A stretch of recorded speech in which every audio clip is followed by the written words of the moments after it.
Right, welcome back to the Jack Ward Football Podcast. I am joined once again for the first time since the last game of last season, of course, the playoff final, Tom from Fournilwrittenalloverit. Tom, how are you doing? Welcome back. Thank you. Yes, I'm very well, mate. I was just thinking, just before we started recording, there's not really been much going on, has there? Not many signings, not much to talk about. There's just very little, really. So, I mean, it's not like it's an incredibly busy show with loads of different talking points that a lot of the viewers have got involved in. It's just quite a quiet one, isn't it, this one? So not much to get through. It's pretty dull. You know, we've got transfer windows. We've got teams signing 10 players, teams signing 6. Who signed 10 players?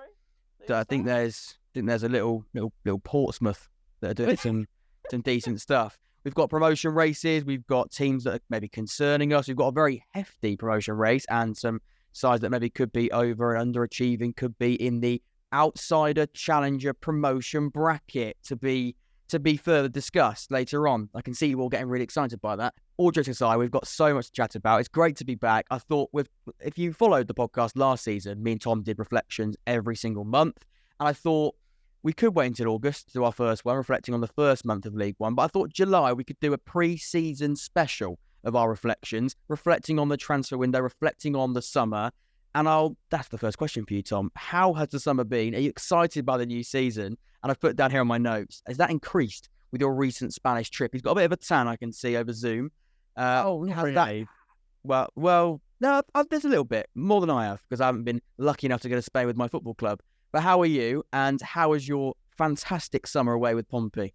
It was good, mate. Yeah, I wouldn't say it was a fantastic summer away. I'd say it was a fantastic week away. I don't want to dress it up too much. And Jack always gives me a lot of stick when I bring up Spain in conversation whenever we chat or we're in group chats or whatever. So there's always a little noise in my ear that has really irritated me as he's been talking about it. So yeah, it was really good, mate. Really good to be up close and personal with the group, see kind of the establishment of some new boys into the group as well, seeing how they're bedding in, the camaraderie developing, which I've kind of mentioned at least 4 or 5 times during the video. So yeah, if you want to go, loves the culture. You've been banging about the culture.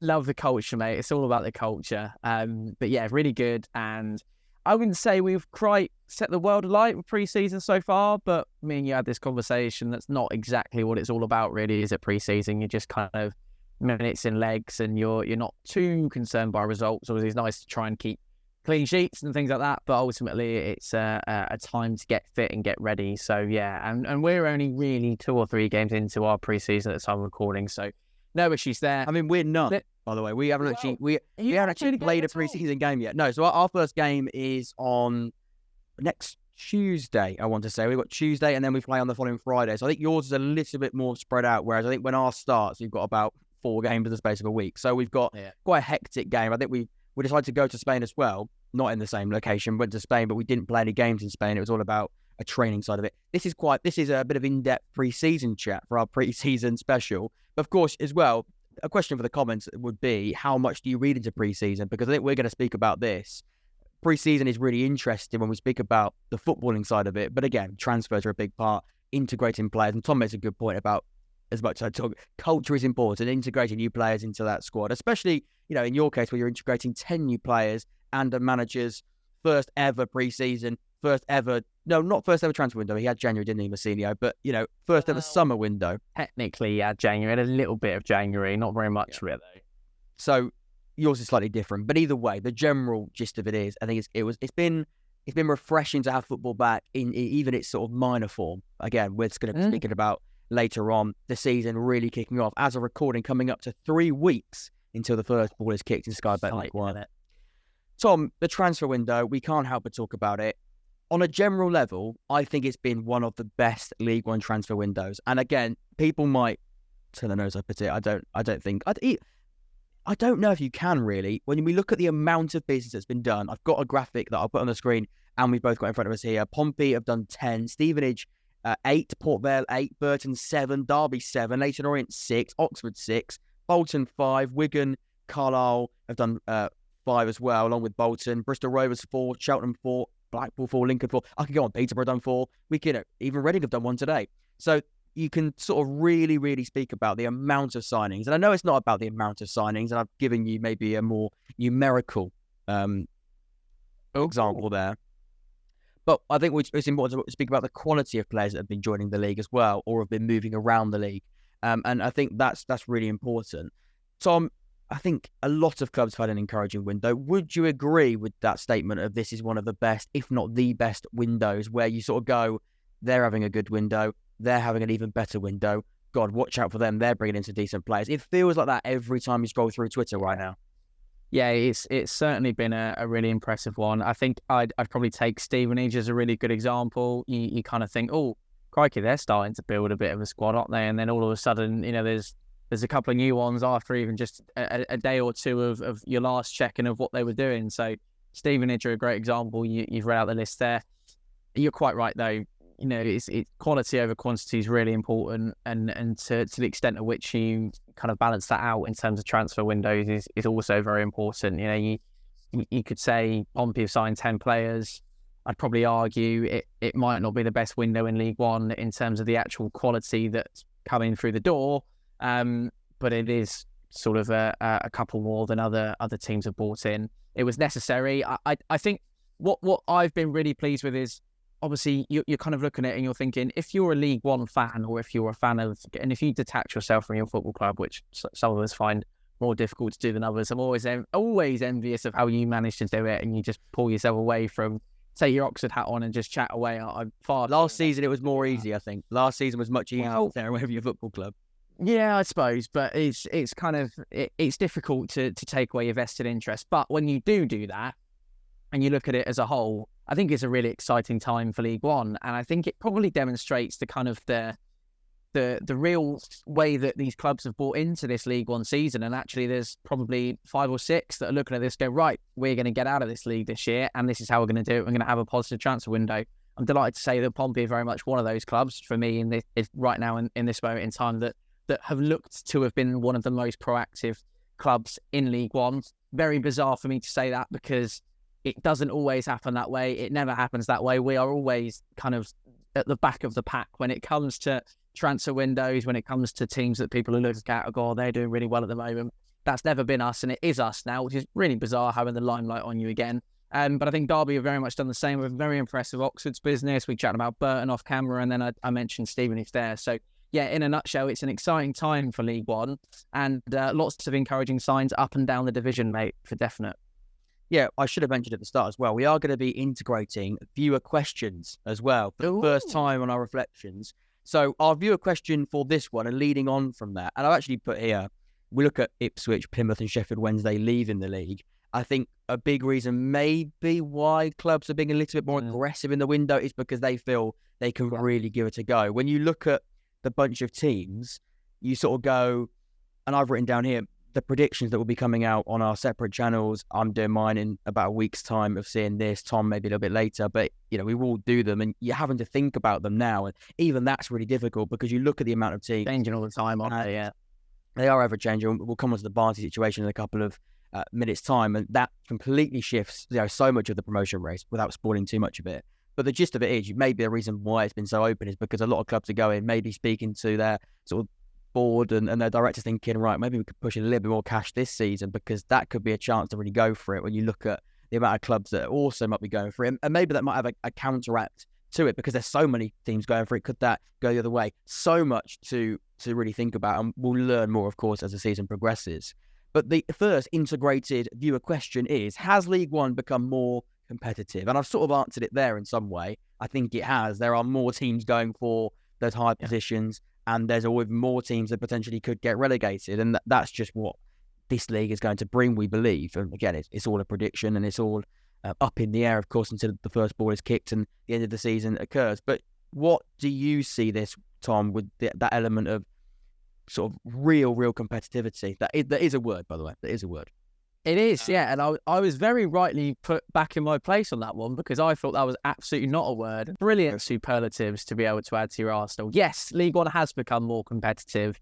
Absolutely, it has. And I think you're bang on with what you're saying in terms of teams are looking around and thinking, we're saying that it's become more competitive, but maybe we're looking around and thinking, where's the competition gone in terms of, Jack's absolutely heartbroken that Ipswich, Plymouth and Sheffield Wednesday are no longer in the division for one reason or another.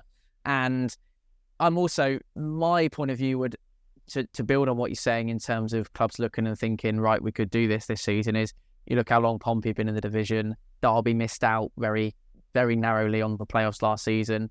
Bolton have been down here for too long now. Even look at like Charlton Athletic, for example, who in my eyes very much not a League One club. So I mean, there's more in there. Barnsley, that's literally the epitome of missing out. We were there present, weren't we? Did you guys play a final? Did you, Jack? I don't think. Yeah, we did, and mentioned it once or twice. Yeah, it was a good day. It was a good day. Yeah, that was season defining day. That one, it really was. It really was. So there's plenty of teams, is what I'm saying, that are kind of been down here for too long than both their club, their boards, their players, their fans have all expected them to be. Also, the wide open nature of there's probably less of those teams challenging. Also, and with no disrespect to the current clubs and with all the respect to the clubs that we've lost, probably less wage bills kicking around in League One this season than there were last year when you consider the 3 that we've lost. Not to say that there aren't any wage bills whatsoever, because there's still some big teams in this division, but I think that has been, we don't have the figures, it's just a random guesstimate, but I think it's probably quite an educated guess to think that there's probably a little bit less money in League One this season, and as a result there's perhaps been a bit more of a kitty to be spent on transfers, incomings and outgoings, etc. So yes, all of that combined makes it very much a competitive season, and one I'm very much looking forward to seeing how it plays out, and I'm very much looking forward to seeing your week by week progressions of how this season starts to take shape, and I'm looking forward to chatting about it on a monthly basis and see where we go with it, mate. Yeah, I think I've got some names here, some potential candidates for this promotion / give it a go / should we just maybe take a punt on this season and it could end fantastically for us. And again, more of them some of them are likely. I've got a bit of a mix there, more likely and less likely. And again, I think there's also a blend, like you say there, it's really interesting. There's sort of a blend of teams that you sort of go, well, they've got to be up there because they got a good team. They were there up there last season. And then you've got a blend of teams that are like, they've been here for a while, surely they're going to go this season. And then you've got another sort of group of like, they've had a great transfer window this time, they can give it a go. So you've got these 3 different elements, and sometimes they overlap, and sometimes you look at the Venn diagram, they do sort of go across each other. But I'd also say we talk about I'd love to see that Venn diagram. It would be interesting, wouldn't it? I think so. A team that sort of maybe towards the transfer window, you look at maybe your Burtons, your Lincolns, and maybe your Oxfords to an extent. But then, sort of other than last season, Oxford were always up in the top 6 again. So you've got that real interesting blend. And then you look at Derby, Bolton, Portsmouth, Barnsley with a bit of an asterisk after today's news. Blackpool, Charlton again, maybe a couple that have been here too long, alongside Portsmouth, both had, I think, really good windows. You get the gist of it. It's a lot of different elements, and I think the more I talk about it, the more excited I get.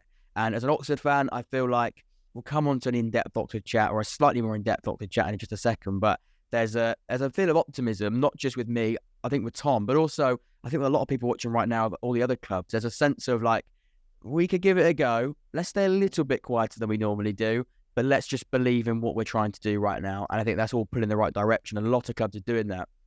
I did mention Wigan and Reading as well for a reason. And that's because, I mean, as of recording, Reading don't have a points deduction, but financially in that situation doesn't look great. But they have signed their first player today, Harvey Nibbs, from Cambridge. They're no longer under an embargo for transfers, are they? So right, so they can start doing some business. Under restrictions, though. I believe it's just free transfers, I think, isn't it? I think it's something like that, yeah. So again, sorry fans for our complete lack of I believe, I mean, it is ever changing, isn't it? I think with Reading, they've just been now taking over their embargo. I think I'm right in saying it can only be free transfers, but even there is a wage limit.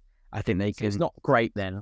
So again, they're opening up to a certain extent, and I believe, of course, I think they're allowed 5 loans or something like that. It's interesting, but again, Reading fans, let us know and educate us, because we clearly are not fully knowledged up on that. And at Wigan, we do know have an 8-point deduction at the start of the season. They do have restrictions, of course, as well, but again, they've been not under embargo for as long as Reading have. So it's sort of together, they've had a bit of a mess, haven't they? But they're looking at the moment like they could be getting out of it. Of course, Reading still a lot of work to do with that ownership situation, but they haven't been included in that promotion bracket sort of group of mix that I've got, but they are, of course, being affected by lots of things off the pitch. Let's move on to this maybe I've made up the headline and made up the story, but I don't think I have. I think I've heard quite a few people talk about this sort of 3-horse race and this 3 favourites to give the title and definitely the top 2 a go, and that is Derby, Bolton and Portsmouth. As of recording, Derby are the title favourites according to the bookies. And I think what we can say as well is all of those clubs had very different seasons last season. Derby just missed out by the skin of their teeth. Bolton as well, they got to the playoff semi-final, got knocked out by Barnsley. Portsmouth had a worse season again, compared to both of them. It's true, just not talk about it, Jack. But it was really weird. I think what I'm trying to say is they've all had very different seasons last season, but they would have learnt a lot. Now they're all in this 3-horse race. Yeah, and have recruited differently, but also well.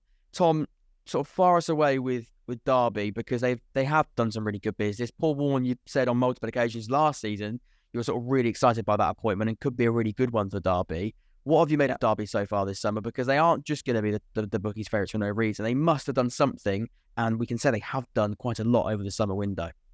Paul Warne was one of my favourite managers in League One last season, and I saw his ability to manage. I really, really like his interest in the honesty of football. He quite like Danny Cowley, really, where he believes that football is an honest game. And if you put in, that's not me trying to compare Danny Cowley and Paul Warne, by the way, but they similar beliefs and ideologies in terms of that, the fact that football is an honest game. And if you put in enough, you then get something out of it.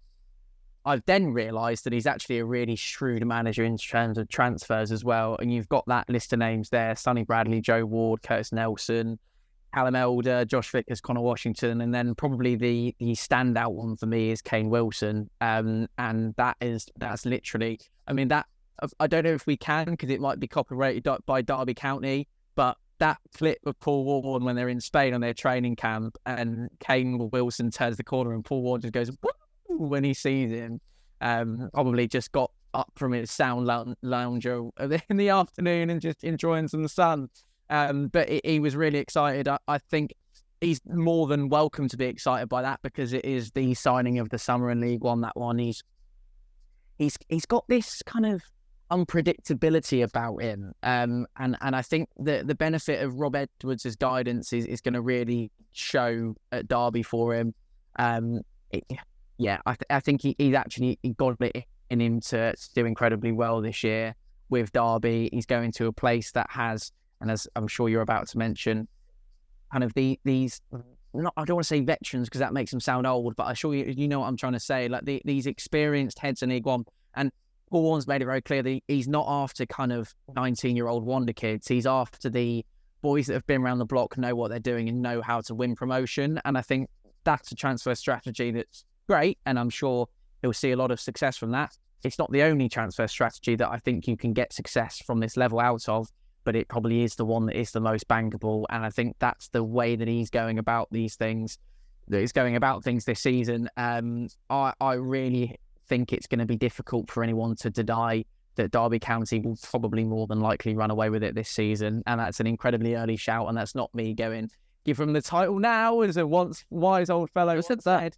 I don't know, just there's some guy on YouTube that I quite like watching his videos every now and again. He's he does these roundups and bits and pieces like that. I'll check him out.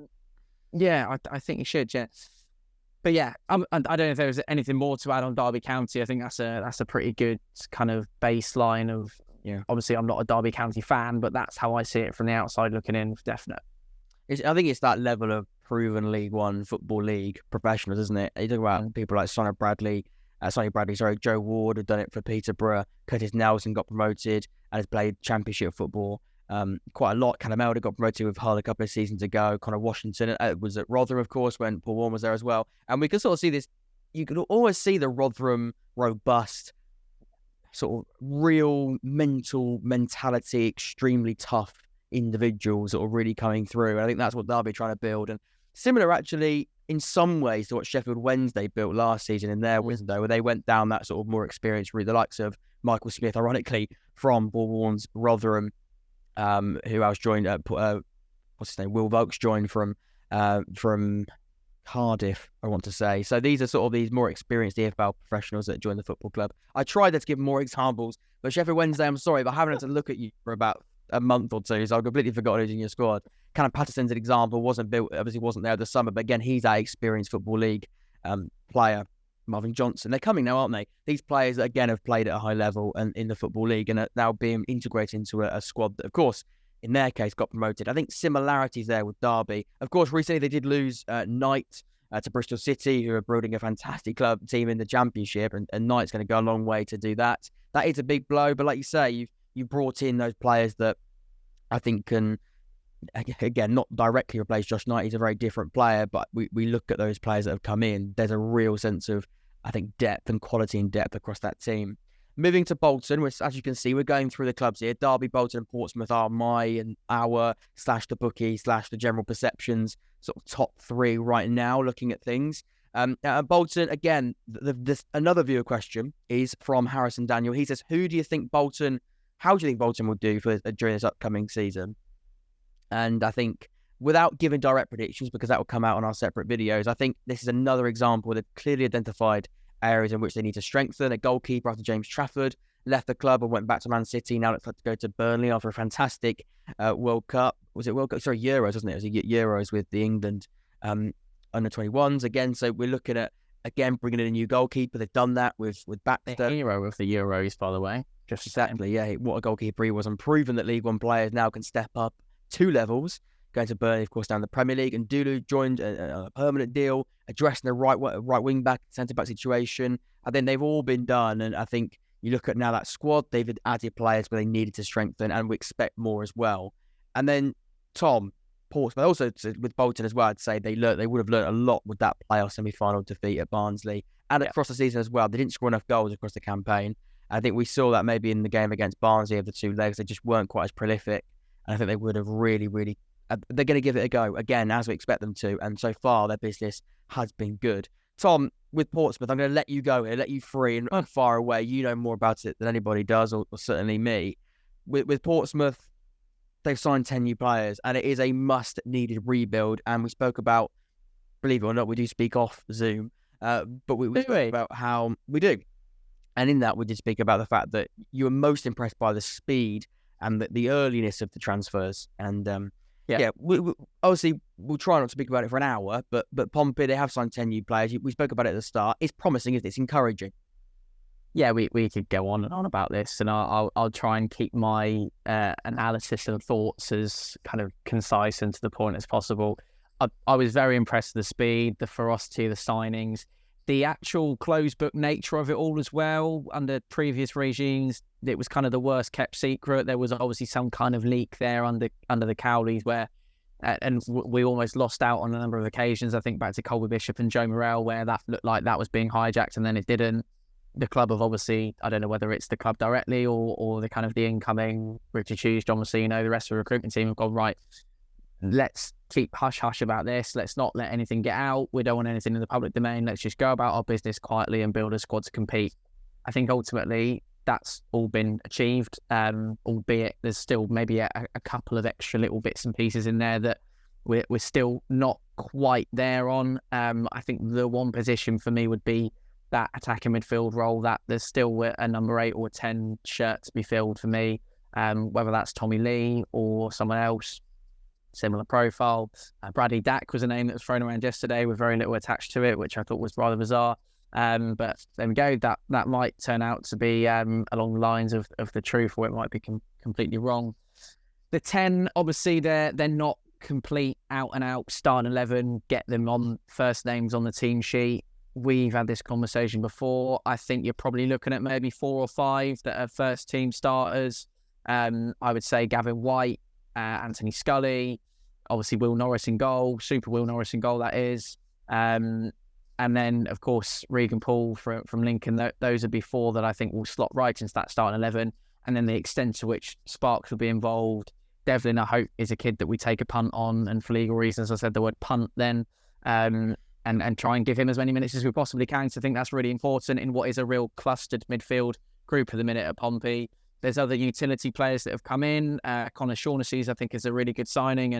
And the extent to which maybe Deshaun Bernard's not going to be available and whether he will be able to play alongside whether it be Riley Towler, Regan Paul, whatever, you've got a nice kind of triplet of centre-backs there at the moment that can kind of complement each other and bounce and build things and try and look to be positive on the ball. So you look at it a couple of weeks ago from the time of recording, we had no wingers at the football club, and now we're absolutely blessed for wingers. We've got them coming out our ears.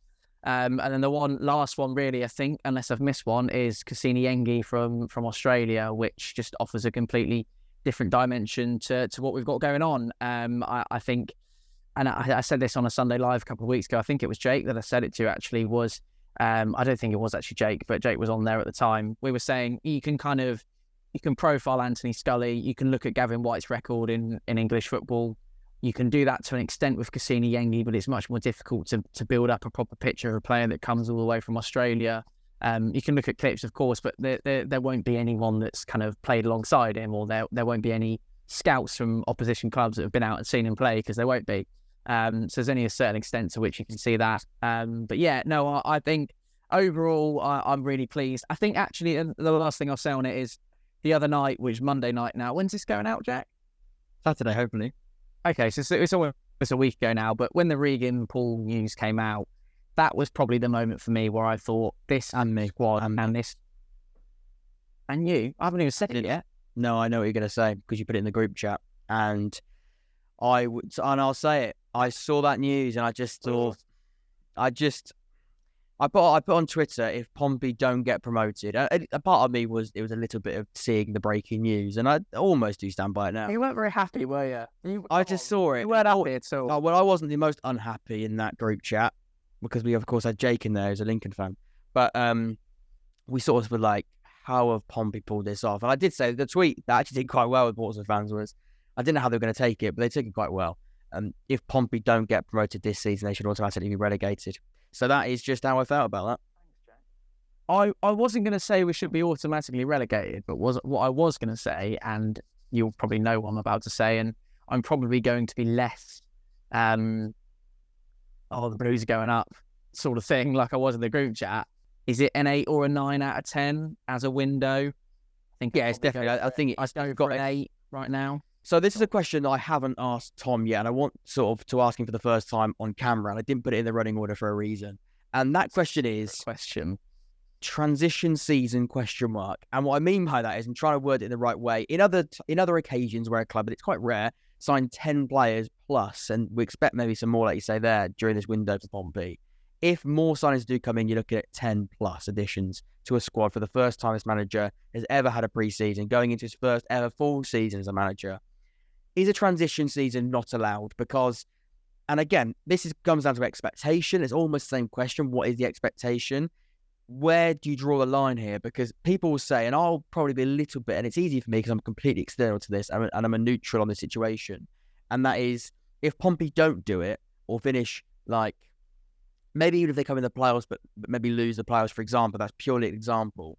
Where do you sort of go, well, at least we've now had a season where those 10 players have integrated. Do you get what I'm trying to say? Am I completely waffling here? Because there is a transition going to be needed when you add that many players. And all I'm hearing about Pompey fans right now is, right, this is a year to do it. We've got to go up. This is the season. We've got to do it. It's been 7 seasons. And I get that. And at the size of Portsmouth, that should be the expectation. That should be the aim. And for me looking in it, I'm also thinking, you've got to really do this. But at the same time, someone will also argue, but he has had to integrate 10 brand new players here. And is it fair to sort of pile so much expectation? I don't know. I think the expectation is fair. I think they do very much have to go for it this season, and I very much hope they do. And I think the ferocity of the business would suggest that is exactly what they intend to do. I don't think they would have gone out and brought in 10 new faces before that they're very ready to go for when the very first couple of games of pre-season start, without the intention of wanting to get promoted this season. I think that would be a complete and utter waste of time. And I think, to be honest with you, it's difficult because it is tough for John Messino, because he's come into an environment where the fans are very apathetic at the moment, and were towards the end of last season. You heard it yourself. We were singing 7 seasons at your place at the Kassam last season. for a club the size of Portsmouth Football Club, and I know I'm a Pompey fan saying this, but 7 seasons in League One is just not good enough whatsoever. And it was, for many of us, completely out of our control, give the reasons why we ended up in the situation that we did. But ultimately, that's where we ended up. But we have to be better than 7 seasons in League One. And ultimately, that's probably what the owners have seen and gone, right, this is it now. We've had enough of this. Stadium work's been done. We've got, you're looking at the external factors as well. We mentioned at the top of the show how there's less competition, but more competitive, if that makes sense. Yeah. I think we kind of hit the nail on the head with that earlier on in the episode. That and the external factors twinned with the apathy from the fans, I think absolutely there is no margin for error this season. I think this has to be it. Or I think the reason why I asked very close to that. I agree, and the reason why I asked that is because I think if it was in maybe another situation, maybe it's higher up in, maybe it's slightly different when you're a Football League club. Maybe it's a Premier League club, for example, and you sort of talk about rebuilding and 5-year plans. I'm trying to, that's sort of like long-term element to it. Maybe in the Football League, when you add 10 players that Pompey have done, maybe you just go, right, this is going to surely be enough to get us out of League One. I don't know. It's an interesting one. So the next one is a viewer question, okay? A viewer question directly linked to the Pompey chat. We'll sort of really round up this Pompey chat now. Do you think Portsmouth will finish the playoffs? And if yes, will they win it? In brackets, good morning, Andrew. Alfie Linfield asked that question. I'll answer it in some form. I want to be careful what I say because I don't want to spoil my predictions for the week after when you're watching this. Do I think Pompey will finish in the playoffs? I think they've got to. I really do. Although I've just said there about the transition season, and that was purely a question that, again, I think is important, but I think when you look at maybe weighing it up, the big weight for me is that towards the idea that they've just got to do it. I think if they don't finish in the top 6 with this squad, then I really don't know what else you can do. They've got that blend of talent. They've got that blend of personnel, of profile of player. Pretty much you've now got players in every position and a real depth in those positions. You've got different players that can play different roles. You've got everything really that a playoff pushing, potentially even like I said here, the reason why we've grouped Derby and Bolton and Pompey together is because they are the 3 you might think just on the paper could really go for the title. But again, I think they've got to. Again, I'm not going to say yes or no, but you probably would have guessed from what I've just said there. I think if they don't finish in the top 6, then I don't ever think it's a catastrophic disaster. I just don't know how you can. I don't know. I think promotion's slightly different, but the playoffs, you've got to do that. And the only other one thing I was going to add is there are probably only going to be 3 more now to come in. So that Richard Hughes said a week or so ago when we were in Spain. Yes, they did go out to Spain. Yes, sorry, mention that again. But he said there were 4 signings. Regan Paul's one of them, a backup goalkeeper, another winger, and then this attacking midfield kind of 8-10 that I mentioned, that kind of profile. That leaves you with absolutely no room to hide. So, yes, the pressure's on, but you have that pressure at Portsmouth Football Club. John Messino signed up for that pressure. Richard Hughes knew what he was walking into. So I'm very excited. The answer to your question, Alfie, is yes, I think Portsmouth will finish in the playoffs. I don't think many people would say they wouldn't, given the window and given all the other kind of conditions. Will they win it? I'm going to reserve comment for now, I think. So our next topic is the dark horses for the season. This question was asked by Rowan. He said, as you can imagine, who are your dark horses for promotion? Do your Stevenages, and this isn't my instant thoughts on it, do your Stevenages, do your Burtons, do your Port Vales, do your Bristol Rovers, all of those clubs I think have done really good business this summer. Are they a dark horse? Could they give it a go? Maybe just sort of sneak in there. Could they do a potential Cambridge that I said last season? They didn't do it. Of course, they nearly got relegated. But, you get the idea. These clubs that maybe after a really good window, a good start, and then maybe just see where it takes them. I think they all have had really promising windows. You touched on Stevenage, and we've done that chat. I think they brought in some really good experienced football, actually League One names, really. Both the B team. Yeah, exactly, yeah. But Burton, again, I've been impressed by them. Gordon, Stockton, and others have joined the club. Port Vale, Connor Grant, and Ripley, their goalkeeper. Bristol Rovers, Giovanni Brown, slightly controversial, but still a talented footballer. You look at all the other names, and of course, Aaron Collins is still at the football club. They keep hold of them. We keep speaking about players joining clubs, but clubs also retaining players. is just as important. Tom, do you see a dark horse in there? If it isn't one of those, who do you see? Because where's the line of a dark horse? Do you are Oxford a dark horse? Maybe. I mean, based on last season, you'd have to say so. But then, a couple of seasons ago, you sort of go, Oxford have to be in the conversation every year. It's difficult, isn't it? Where do you sort of see it? It's part of a fluid. Try that again. It's part of a fluid League One landscape, isn't it? It really is. And you're kind of you mentioned the Oxford argument there. I remember when Fleetwood were up there challenging it up and around the playoffs, and then they had that season where they very, very just by the skin of their teeth got out of it. A little bit more of a kind of an average middle of the road season for them last year. I think Bristol Rovers fans won't be particularly happy with being regarded as a dark horse, because I think they're expecting themselves to do really well this season. And I expect them to pull a few surprises. Stevenage, as you said, there have been some really, really good additions at this level. You said both Thompsons. They've actually got 3 Thompsons on their books now. So both the Thompson brothers and then Ben Thompson as well. So commentator's nightmare. And I'm sure you look forward to reporting on a number of Stevenage games this season, Jack, on your reviews. You mentioned Port Vale's business there. I think there's a couple of shouts in there for definite. And Burton, look at the business that Burton have done. So and respectfully, I know Burton have relatively recent championship history, don't they? But certainly the last, I don't want to put a number on the years or so, but I can't remember very recently Burton ever being challenging towards the top end of League One. Certainly last couple of seasons they've been relatively down there, haven't they? So yeah, I'm really excited, mate. Dark horses galore this year for definite. If you had to pick one dark horse out of those, I don't think Bristol Rovers are a dark horse though. Okay, so there's 3. So out of Stevenage, Burton, Port Vale, and we could be missing one. And again, this is going to be one for the comments. If you sort of can see one, let us know. I mean, we've looked at. You were saying who's finishing higher out of those 3? Maybe, but who's finishing higher? Who's the most? How can I say it? Who's the most of a dark horse out of those 3? Do you think? Probably Stevenage. You reckon? I think it. Yeah, because of the volume of additions. But Burton and Port Vale have done well too, so it's tricky, isn't it? It's really tight, isn't it? Really, really close. Exeter also could be a shout. I could maybe hear that. They've lost a couple of players, but recently, I think in the last couple of days, they've added players. Even Wycombe, we're going to come down to the next chat here about teams that are worrying us. I mean, Wycombe, a few days ago, we're thinking about, I really don't know what they're going to do. And then they just signed Shrewsbury captain Luke Lee. He's had a fantastic record in League One, and they've got some really good Premier League loans in there now. So it's really, really, really tough. Anyway, let's move on. Thank you very much, Rowan, for the question on dark horses. Change the topic once again. Let's move on. So we're talking about now clubs that have come up, newly promoted, and this sort of agenda sometimes as predictors that unfortunately we do tend to do at the start of every season. Do we write them off? I made the big mistake. I wrote Exeter off last season, got punished by it on their official TikToks. I won't be doing that again.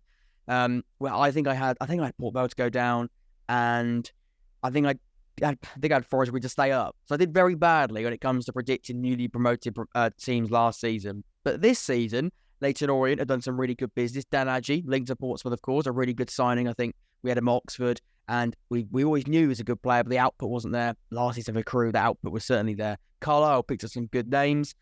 Moxon already at the football club. He was linked to Pompey as well. He'd be a really good addition to Portsmouth, I think, but maybe you've moved past that box-to-box midfielder you're looking for now. Northampton have got the League Two Player of the Year in their side last season, Sam Hoskins. Stevenage, I've already spoken about them enough, about them being really active in the window.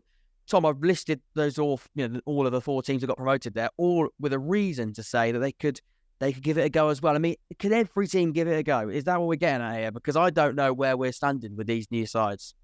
It all feeds back to what we said, doesn't it? In terms of it being the least competition, but the most competitive. And I think that applies to both the top and the bottom end. I think there's a real impetus for clubs across the whole division to do really well this year. And I think there's obviously, if you aren't a financially impacted club at the moment, i.e. if you haven't had you're not Wigan or Reading, basically, or Barnsley now. Or if you're not one of those clubs, I think by and large, teams have gone out and been quite aggressive in the transfer window. And I think that applies to the newly promoted sides. I think there was a moment, probably tail end of June, where I was thinking, I'm a bit worried about Leyton Orient. You lose Lawrence Vigouroux, you lose Paul Smith to QPR, and you're thinking, they're 2 really important parts of that League Two winning side, aren't they? And there's going to be a massive challenge to replace them. And then Dan Adji comes along, and all of a sudden the pressure's off a little bit.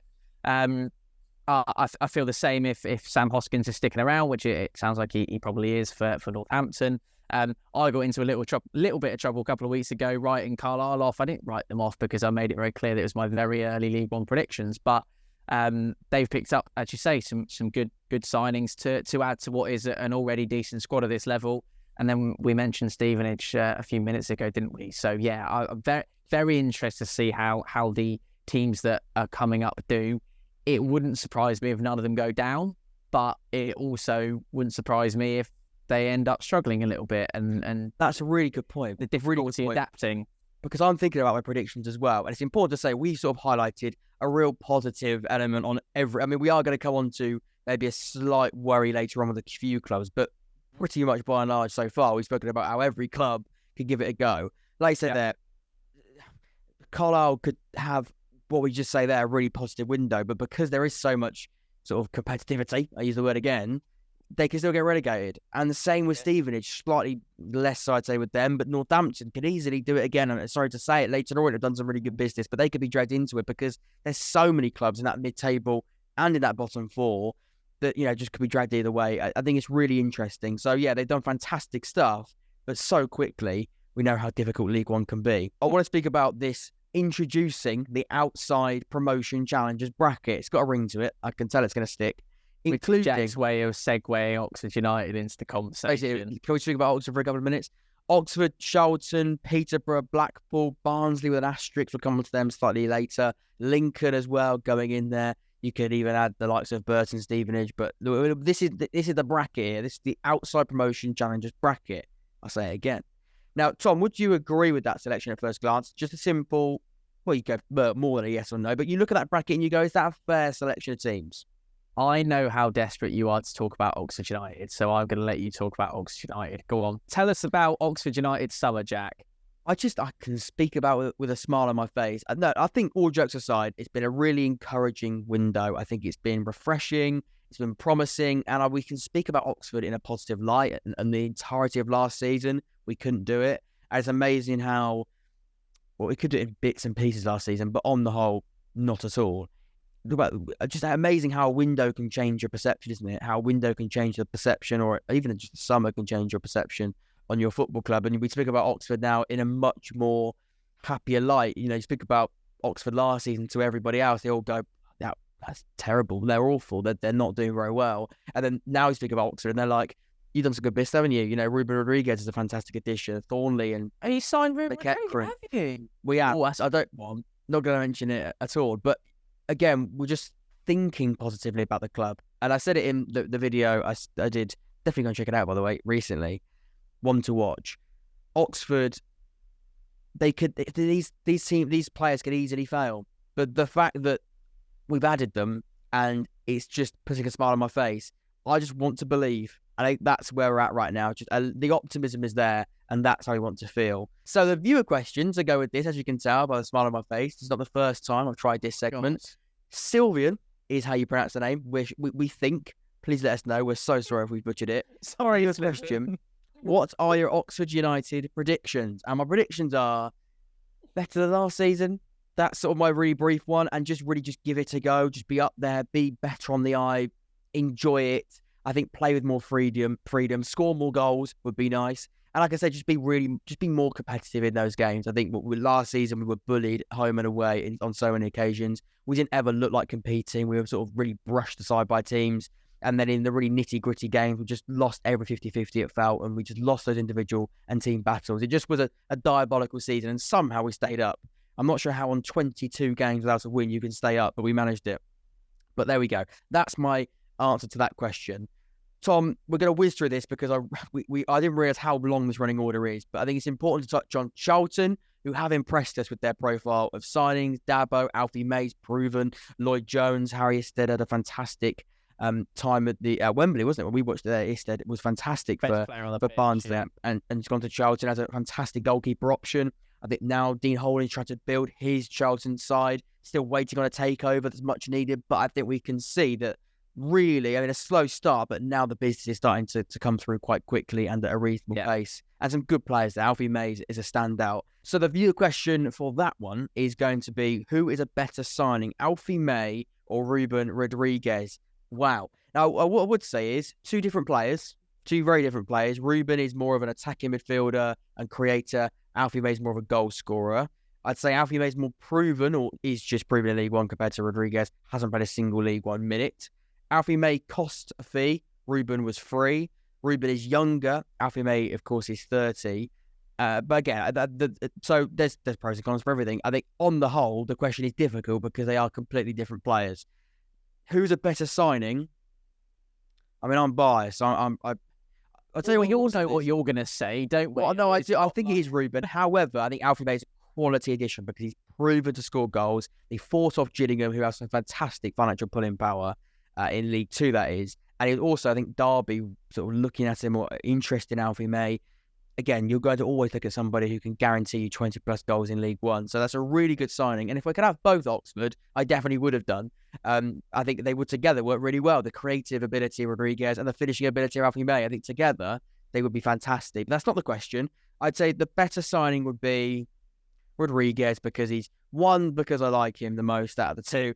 And secondly, because he was free, younger, and I think we were so lacking creators. But we were also lacking goal scorers, so it's tough. Tom, Alfie May, Rodrigues? Yeah, just quickly, I just think it's a really tricky question, that one, because you're trying to kind of contrast two very different profiles. They are ballers, aren't you? So you can never really say for certain.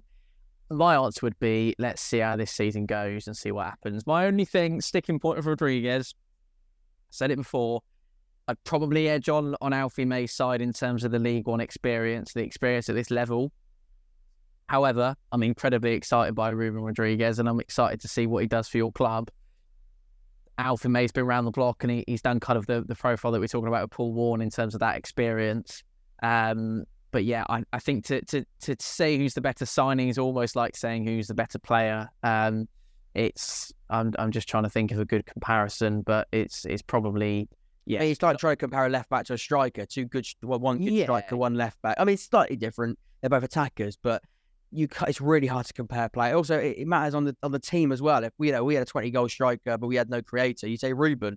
So it's completely different. It's subjective, you'd say, but I would sort of go biasly with Ruben. Lincoln trying to say what's better, fish and chips or a pizza. It's like, well, they're both they're very different, and people like them both for different reasons. So yeah. Anyway, Lincoln, Jack desperately wants to end this video. Everyone, I don't know if you've been able to. I don't desperately want to end it. I'm really. I didn't realize how long this running order was. It's fantastic conversation, by the way. Lincoln, brief chat on them. Jake's been excited. Walker, Smith, Jensen, Brown, Hackett all joining the football club. Tom excited by Lincoln. I mean, Jake is, so we almost surely.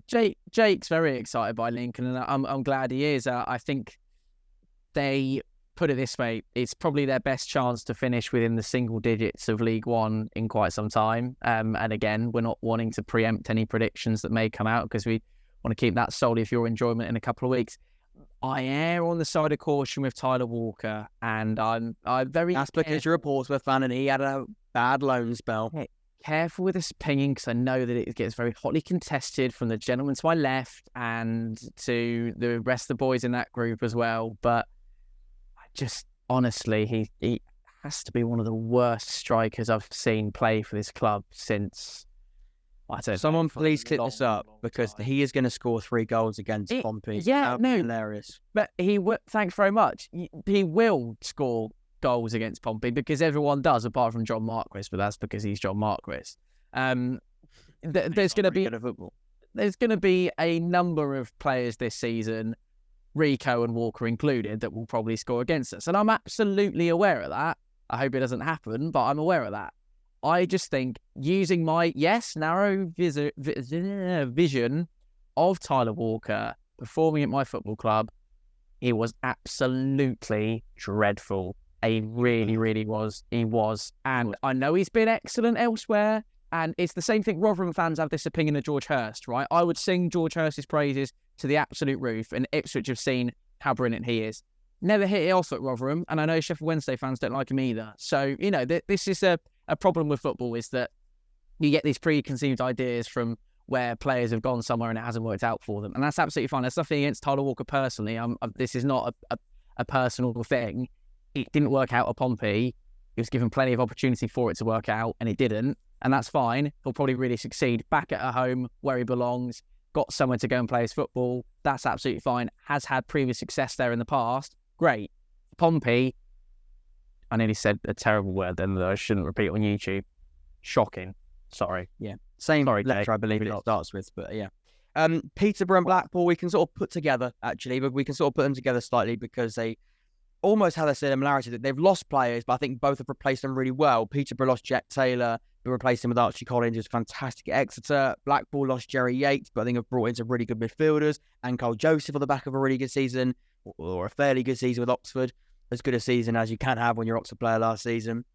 So, I think they've both lost some key players in there. Jerry Yates is a big one for Blackpool, scored a lot of goals in the Championship. I think it was 14 or 15 in a very bad Blackpool Championship side.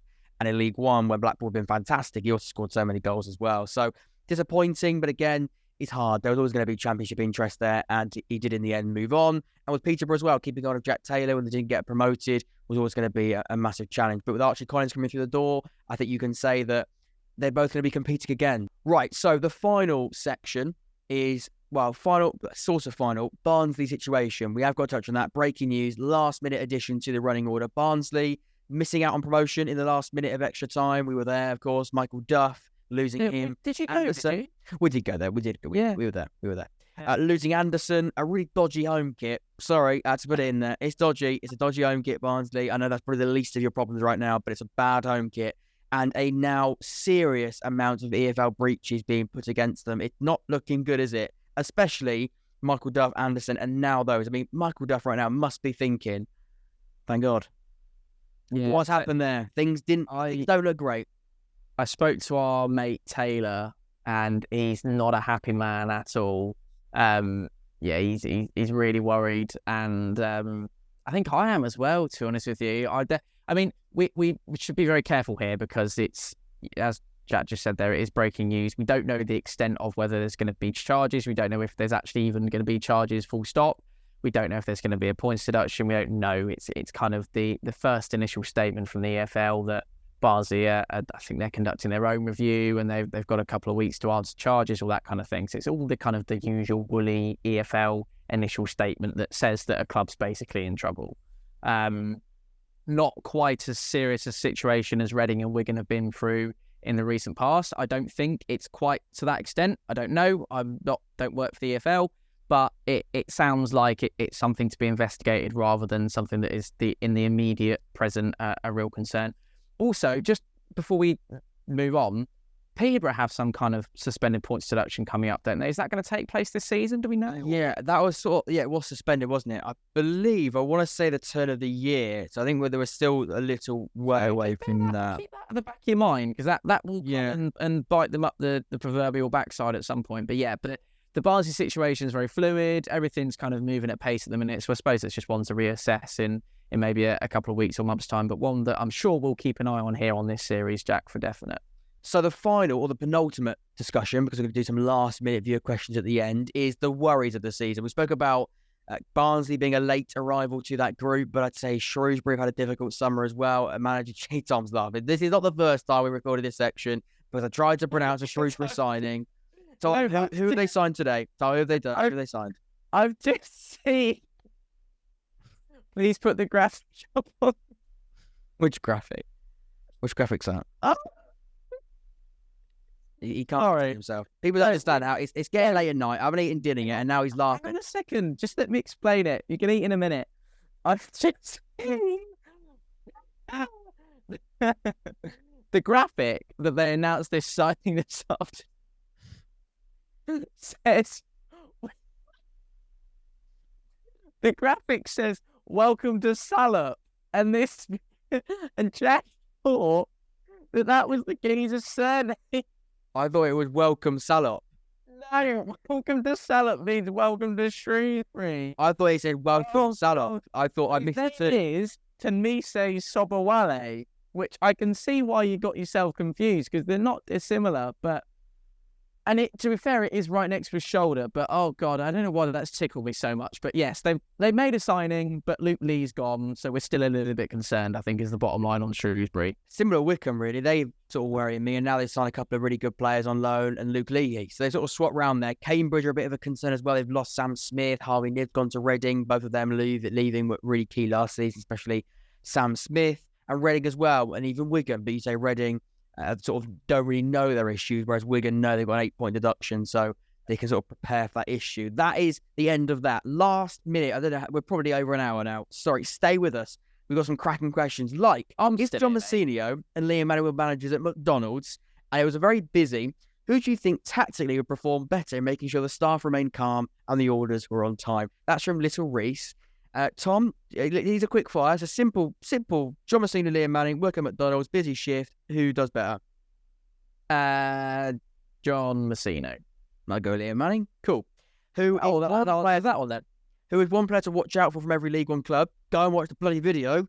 Okay? Links in the description. Took so long to make, right? You don't understand. Excellent At the end of the video, nobody's watching at this point. But if you are and you want to watch that video, please do it. It's not doing as well as I wanted it to do, basically, and it took so blooming long to make. So please watch that. Player to watch from every club. It's there. Who finishes higher, Portsmouth or Oxford? Tom? Portsmouth. Yeah, probably is Portsmouth. Right now, Portsmouth. That was Brandon who sent that one in. What are your predictions for potential overachievers and underachievers? Tom, just give us one on the top of the dome for both. Overachievers... Stevenage, underachievers. Oh, I don't know. You give us an underachievers. I've given an overachievers. I mean, I don't. It's tough, isn't it? I think. Let's put one out there. I mean, Barnsley. They're going to do Wickham. Say Wickham as well. Might. I mean, a little bit. Don't put this on their blooming TikTok. Exeter ? Not sure about that. That's a really bad idea because that's going to be right on there at the end of the season. No one's watching, so it's fine. And finally, to round up the episode, Jacob says, if you could change one thing about League One, what would it be? My answer would be, I don't know. I don't know what it would change. Yeah, if Wednesday could just have another go, just Sheffield Wednesday fans watch the content, that would be good. They were always great for interaction, but I'm sure we'll have some new ones this season to sort of take over from them. We're lucky enough to sort of in League One have ever-changing fan bases. I don't know. What would I change? I would change how far away we are from every other team. That's what I would do. But that's more of a geography thing than an actual league thing. But change one thing about League One, you have to have 4 stands. Maybe, I don't know. Hey. Then we have to build one, even though we let's not get into stadium conversation. But that might happen. How's it all going? Yeah, I think we're getting somewhere, but we feel like we've been getting somewhere for a long time. We might be really getting somewhere. Time will tell. It does take quite a while to build a stadium, though, doesn't it? It does, especially when you sort of go to places and then we sort of go and put all our effort into it, and then we just go, yeah, we can't build one there. And then we try somewhere else and go, yeah, we can't build one there. So, it's tough. Anyway, that's boring. Let's move on to finishing the episode. Thank you very much for watching. It's been a great laugh, a great first chat, pre-season Q&A, summer edition, back for July, and we'll be back again. You'll see us both on your screens in August, and I believe, when does the window start? Shut? Friday, 1st of September. Join us for our live transfers. See you on the 1st September. We'll see you there as well. But you'll see lots of Salah as well. And Salah, all those sort of things, competitivity, the inside jokes, season defining. We will hopefully be season defining, both of us, this season. Until next time, subscribe, watch the latest stuff. Go to Tom, subscribe to him, watch his Spanish video because he needs more views on that. He doesn't. He's absolutely smashing it. And I will see you all very, very soon. Take care.